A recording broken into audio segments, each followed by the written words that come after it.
All right, let's continue. We're looking at constant velocity. And in the previous episode, I really defined the definition of average velocity in one dimension. And then we use that to get we could find the position as a function of time for any later time interval. That's what we did. Okay, so now let's do a problem. So here I have two people. I have Alice. See, she's got an A. And then I have Bob. And so Bob and Alice are going to start at different locations, and they're going to move towards each other at different speeds. So the question is, when and where do they meet? That's the problem that we're going to do on this episode.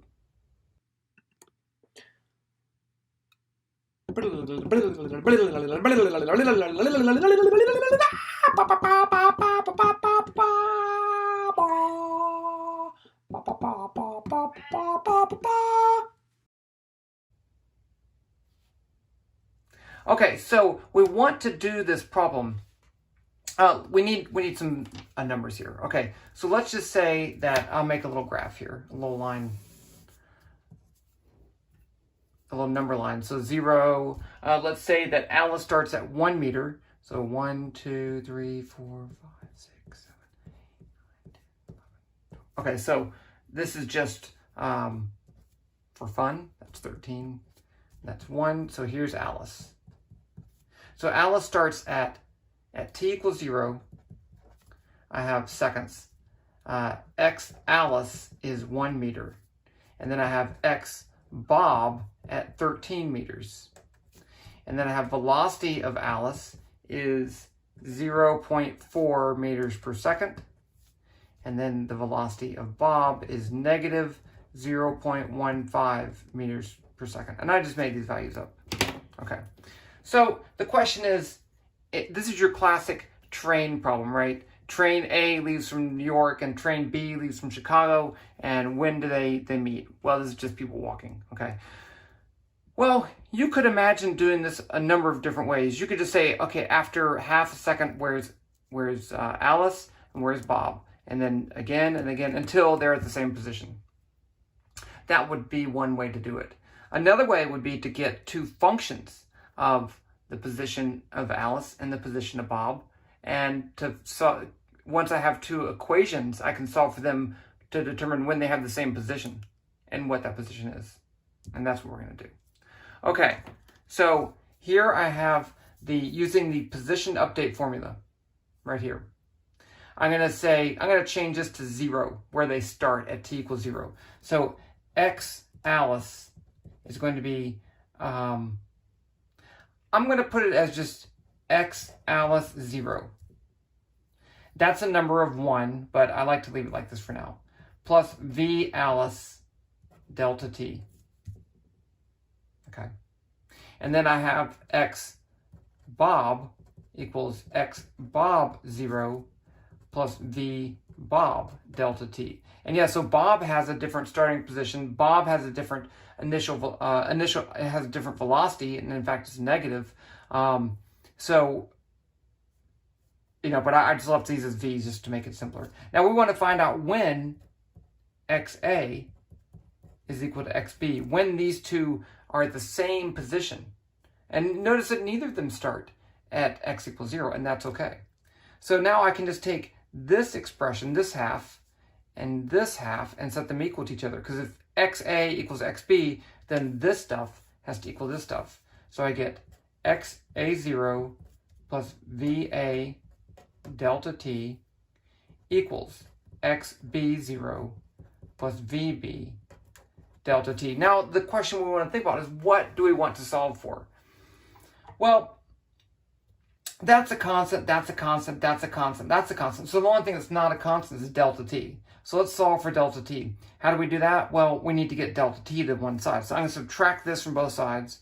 VB delta t minus VB delta t. And while I'm at it, I subtract XA0 from both sides. So this gives me VA minus VB delta t. I factored. equals xb0 minus xa0. That's it. I was thinking there'd be something else. Okay, and now I can solve for delta t by dividing both sides by, let me move the paper up a little bit. Poor planning here. So delta, I can divide by VA minus VB. Delta t equals xb0 minus xa0 over VA minus VB. Now I'm done. That will tell me that, well, I'm not done. That will tell me how long it takes for them to meet. So let's put in our values here. So I have xb0 is going to be 13. And I'm leaving off the units, even though there are units of meters, minus the initial position of Alice, which is 1, divided by the velocity of Alice, which is 0.4, minus the velocity of Bob, which is negative 0.15 meters per second. So I'm actually going to add these two together. So this gives me 12 meters divided by, that's going to be 0.55 meters per second. And you'll notice just in terms of the units that the meters cancel and I get 1 over second. So this does give me a value in seconds. So this is going to give me delta t equals, I'm just going to put my calculator over here on the side. I'm actually using my computer because I like my computer. It's taking a long time to unlock. Weird. Okay, hold on. Okay, so let's print out 12 divided by 0.55.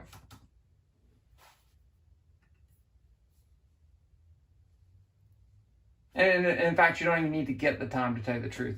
But this gives me a time of 21.81 seconds. So now I know how long it took these two to meet. Now it need to find where. Well, if I want to find out where they meet, I can use the position function for Alice and just use that time. Or I could use the position function for Bob and use that time. It should be the same position because I already said that it should be. Okay, so let's just get a new sheet of paper.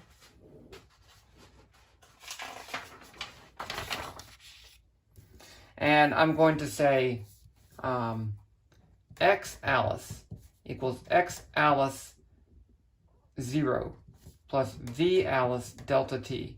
And so I already know everything, right? This is x Alice as a function of time.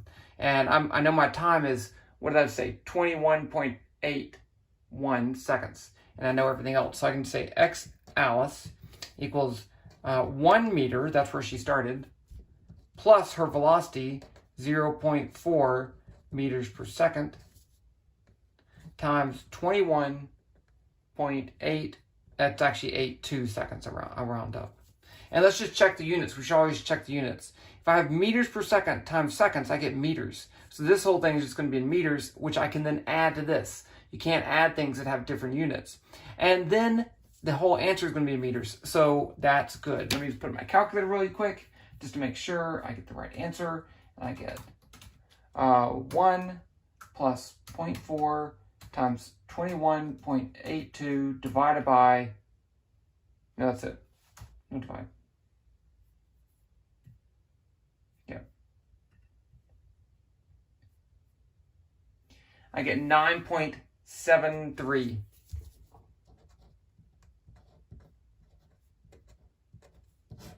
There you go. What do you think about that? All right. So I think I'm going to move to acceleration in one dimension for the next thing.